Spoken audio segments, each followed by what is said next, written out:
So today we're going to go ahead and dye this notebook that I've been working on.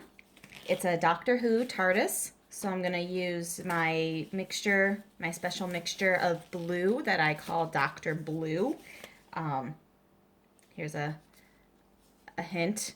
It's equal parts water, equal parts Eco Flo Evening Blue. So it's just a diluted evening blue, but it gives it a much nicer color. I just use regular sponges. Some people use daubers, some people use rags. I just get these sponges from the dollar store and they seem to work fine. I rinse them out really well before I use them to make sure there's nothing on them from the packaging. And I always just wet them just a little bit with my spray. And make sure your leather is dry, because if it's too wet, then the color doesn't get in nicely.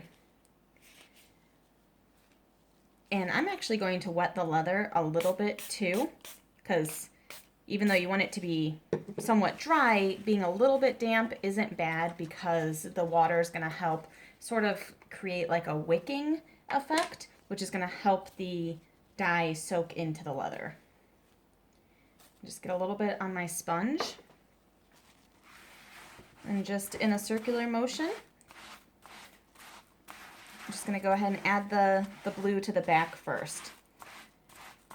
I always do the back side of it first, that way when I turn it over, if you did the front first and then you turn it over to do the back, you might mess up what you just worked on. The back, if it's not a very smooth leather, so right now I'm working with kind of a rougher leather in the back, just find the direction that the fuzzies and the grain is going in and just try to move with that direction, or else it's going to chew through your sponge. Notice I'm getting some blue on the front from the counter that I'm using, but that shouldn't be a problem. That'll all cover up once we put our coats on. Now, if you watched my other video, I already burnished these edges, making them nice and smooth. And because they're nice and smooth, it's really easy to just wipe some dye right on those edges.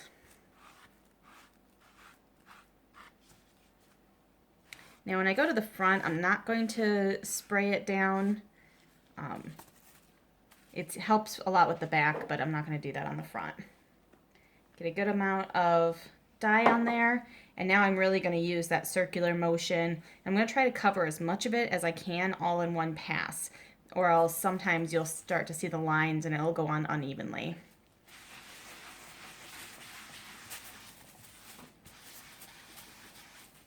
Okay, so I got one coat done here.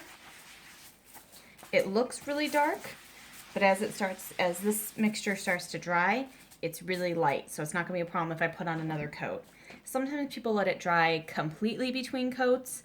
That's probably the better way. I haven't had a problem with certain dyes, especially with this one, with putting on an additional coat almost right away, because see how my stamping lines are very deep, so the dye didn't really get into that. So the next pass I'm going to make, I'm going to really try to smash the sponge into those to get some dye down into those lines to make sure they get full.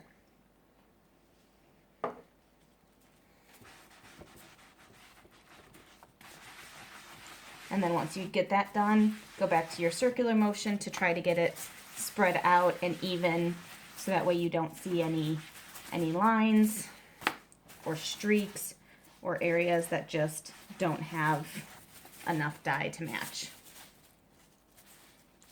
I always seem to miss the corners, so be careful not to miss the corners when you're going over. I always end up with light corners for some reason. A lot of people aren't fans of the water-based dyes. They have their pros and cons. So one of the pros of a water-based dye is, as I'm dyeing it, it dries very quickly, so I'm not leaving fingerprints when I do this. With the oil-based dyes, I have to be careful about where I'm grabbing the leather as I'm turning it and applying the dye, because you could leave fingerprints even through the gloves. So be very careful about that when you're working with oil-based dyes or gel dyes. Okay, so that was very quick. It's a very small piece, so it didn't take very long to cover. Again, it looks really dark, but if you tune in to one of my videos when I go to start painting the detail here, you'll see that it's gonna lighten up a lot and have a really nice Doctor Who blue color to it, or Doctor Blue as I call it. The only other thing I do is as soon as I'm done dyeing it, I fold it into my book shape because leather is a lot more pliable and easy when it's wet.